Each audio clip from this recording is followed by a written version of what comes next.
आप लोगों का बहुत बड़ा ऋण पिछले 46 साल से मेरे परिवार पे है।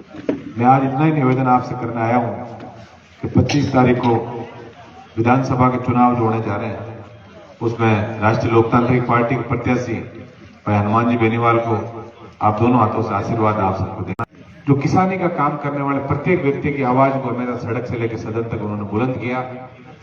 आज हम सबका परम कर्तव्य है कि ऐसे व्यक्ति जो हमेशा समाज के लिए, छत्तीस कौम के लिए और हर दलित पीड़ित व्यक्ति के लिए सदन से लेकर सड़क से लेकर सदन तक जो संघर्ष करा है, उस व्यक्ति को 25 तारीख को भारी आशीर्वाद देके और यहाँ से हम लोग उनको विजयश्री दिलाएं।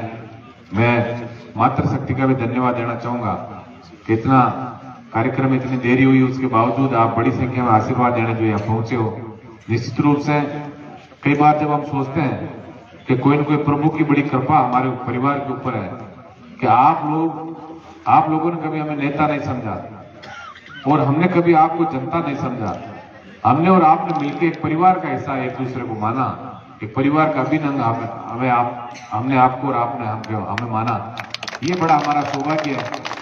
आप लोग आज भी रात को 12 बजे भी अधिकार पूर्वक ये सोचते हो कि हमारे यदि कोई सुख दुख की बात हुई तो हम विधायक और सांसद को सीधा हम बात कर लेंगे टेलीफोन से या घर जाके। ये बड़ा लोकतंत्र के अंदर ये सुखद एहसास हम लोगों को कभी होता है।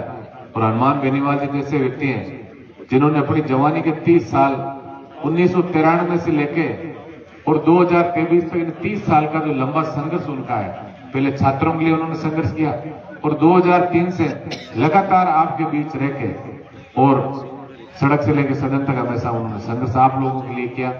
तो मैं इतना ही निवेदन आपसे करने आया हूँ क्योंकि आपका इलाका शिक्षा के अंदर भी काफी तेजी से आगे बढ़ा है और मैं मातृशक्ति से इतनी अपील जरूर करूंगा कि हमें समाज के अंदर समानता भी लानी है, तो बेटों के साथ साथ बेटियों को भी हमें उचित शिक्षा का प्रबंध हम सबको मिलकर करना है। जिस दिन हमारी बेटियां कहीं न कहीं ऐसे पदों पे पहुंचेगी जहां उनकी कलम की ताकत से हम सबकी तकदीर बदलने का वो काम करेगी, वो दिन हम सबके लिए बहुत सुखद भरा होगा।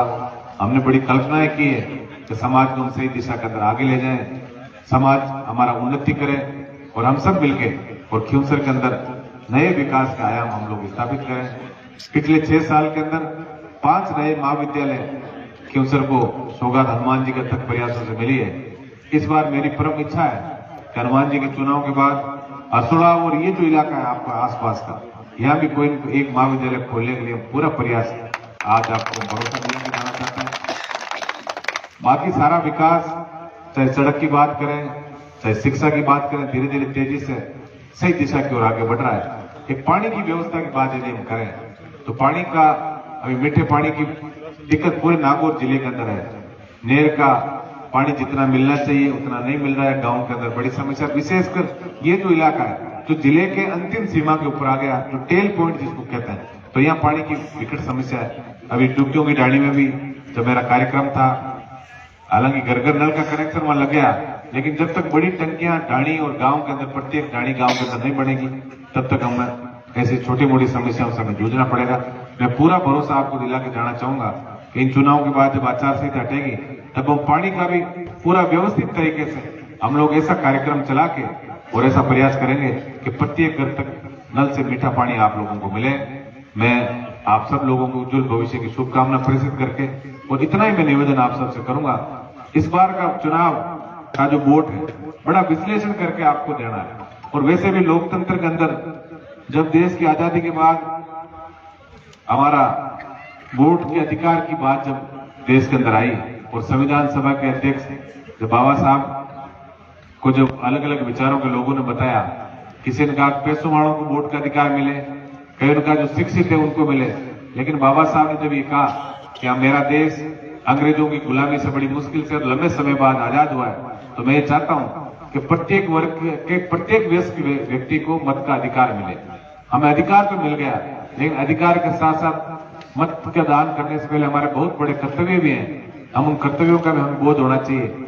हम जिसको वोट दे रहे हैं, एक 13 सेकंड की जो बीप की जो आवाज ईवीएम मशीन में आती है, वो किसी के भाग्य का फैसला करती है और उस कैंडिडेट के भाग्य से अपना भाग्य भी जुड़ा है। हम 13 सेकंड में यदि कोई उचित और अच्छे व्यक्ति, योग्य व्यक्ति को हम चुनाव कर लेते हैं तो निश्चित रूप से 5 साल तक वो हमें उसका प्रतिफल देता है सेवा के माध्यम से। और हनुमान बेनीवाल जी तो ऐसे व्यक्ति हैं जो हमेशा ये कहते हैं कि मैंने गरीब को गणेश मान के ईमानदारी से हमेशा राजनीति के अंदर सेवा की, काजल की कोठरी में रह के कभी भ्रष्टाचार का काला दाग उन्होंने नहीं लगने दिया। ये आप सब लोग बहुत भली भांति जानते हैं। तो ऐसे व्यक्ति को हम सब लोगों को मिलकर और मजबूत करना ये हमारा भी परम कर्तव्य है। मैं आप सबसे निवेदन करूंगा पूरा विश्लेषण करके और जितने उम्मीदवार हैं उनको तराजू के अंदर तुकल के उनकी योग्यताएं, उनके किए हुए काम और क्या वो सही दिशा में, कौन सी दिशा में हम सब लोगों को ले जाना चाहते हैं, उन सबका विश्लेषण करके और सही व्यक्ति का हमें चयन करना है। मैं इतना ही निवेदन आप सबसे करूंगा क्योंकि आने में बड़ी देरी हुई। एक कार्यक्रम आगे कड़वासरों की डाणी में भी है। आज जहां जहां कार्यक्रम थे बड़ा हर्ष और उल्लास और जिस हिसाब से मान सम्मान आज लोगों ने किया उससे मुझे निश्चित रूप से लग रहा है कि बहुत बड़ी जीत इस बार आप लोगों का आशीर्वाद से हनुमान बेनीवाल की होगी। लेकिन इस जीत को हम राजस्थान के अंदर ऐतिहासिक बनाएं।